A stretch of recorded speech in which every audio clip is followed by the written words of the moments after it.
Hey everyone, let's talk about signal flow graphs. So what is a signal flow graph?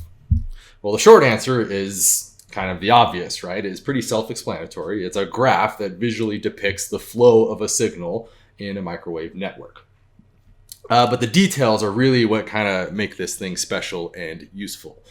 So let's maybe do a simple example to really show what all the critical elements are on a signal flow graph. So start by imagining something very simple that we're all familiar with. We have some piece of transmission line. Maybe it kind of comes out from a long distance. And this is going to be some phase reference plane here. And there's, of course, some voltage at that line. And there will be some V plus and V minus associated with it. And down here, I have a load impedance.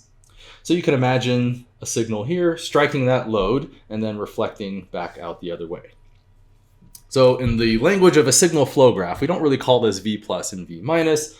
Rather, what we're going to do is call it basically just A and B. Okay, so this will be my A representing the forward signal striking this load here.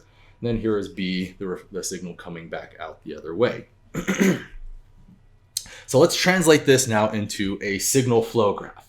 You might imagine maybe something like the following here. So I have some mysterious signal coming in to give me a forward signal here at A, and then this feeds into this other little node here, B, coming back out the other way, and gamma sub L is associated with that direction of the signal. So for any signal flow graph, you have two very critical elements here. You have nodes, A and B. So every port in particular is going to be associated with two nodes. So the node here, A, is associated with the forward propagating signal that strikes this load, and there is B representing the signal reflected back. So that is the idea of a node representing one of those voltages, and every port will have, of course, two nodes associated with it. And then in between nodes, you have what are called branches. So the branch is just some kind of line here connecting the two nodes, and each branch will be associated with some S parameter, like so. So in this case, that gamma L, you could actually call it S11 because this is a one-port network. And so these are basically one and the same thing. So that's the basic anatomy of a signal flow graph. So let's maybe go ahead and do a more complicated example, like a 2x2 network over here. So same idea, we'll have one port coming in, say call this the input port. I'm just going to have a magical black box, which is associated with some S matrix, a scattering matrix, and some signal coming out like the other way. And so here is my first port here. So this is port 1, and out here we'll call this port 2. So each port will have a signal coming in, which we'll denote with A, or A sub 1 in this case.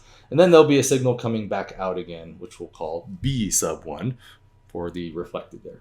And same idea, only we're going to kind of flip-flop the direction. So A is again associated with the signal striking the load here, or the port. So A sub 2, and then we have another signal going out the other way, reflecting from it, which I will call B2. And hypothetically, they can just kind of keep on going forever down some transmission lines. So how does this look in the visual language of a signal flow graph? So we will simply draw something like the following. Here is my node A and B. And I'm going to connect them like here. So you imagine some mysterious voltage kind of coming in from the left, and another mysterious voltage going back out going back into the left. And this signal from A is going to strike this little border here of this network, and a bunch of things are going to happen, and it's going to reflect back out again, which I'm going to describe as S11, my branch relating those two nodes. At the same time, there's going to be a little bit of energy that's going to leak its way out and come out the other side, potentially. So we will denote that with another branch going from here to here, from A to B. So this is now going to be A1, B1. This is B2 here. So you see it's transmitting through, and this will be associated with S21. And then, likewise, I have another signal coming in A, which is going to strike this port here and reflect. So I have A2 here contributing to my B with S22. Okay, so the total signal coming out here is the combination of this contribution of transmission plus this contribution of a reflection. So you see how they point into the node. And then likewise, this A2 is going to transmit through and contribute to B1 over here. So we have two contributions. One is the strike from here reflecting, and there could be a potential transmission over here adding to it, which we'll denote like here with S12. And then potentially you can imagine some signals just kind of going off back out into the ether again. So this is a signal flow graph corresponding to a simple 2x2 microwave network. And you can see there's kind of a one-to-one relationship between this graph and the basic S matrix. So I'm going to write V1 minus V2 minus is equal to, here's my S matrix, S11, S12, S21, S22. Then I'll say V1 plus, and then V2 plus down here, which if we write this out as a system of linear equations, you imagine V1 minus is equal to S11, V1 plus S12, V2 plus, and then something similar down here. So we'll just write this out, S21, V1 plus S22, V2 plus. So you can kind of follow along here. So these two minuses correspond to the B's, right? So this guy here will correspond to B1, or I'll just call it B1. The minus would be redundant. And this here is B2.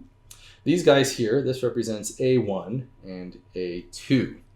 So you can see, for example, B1 is contributed to by this branch here, corresponding to this term. And then this guy here, S12 from V2 plus here, gives rise to my total voltage B1.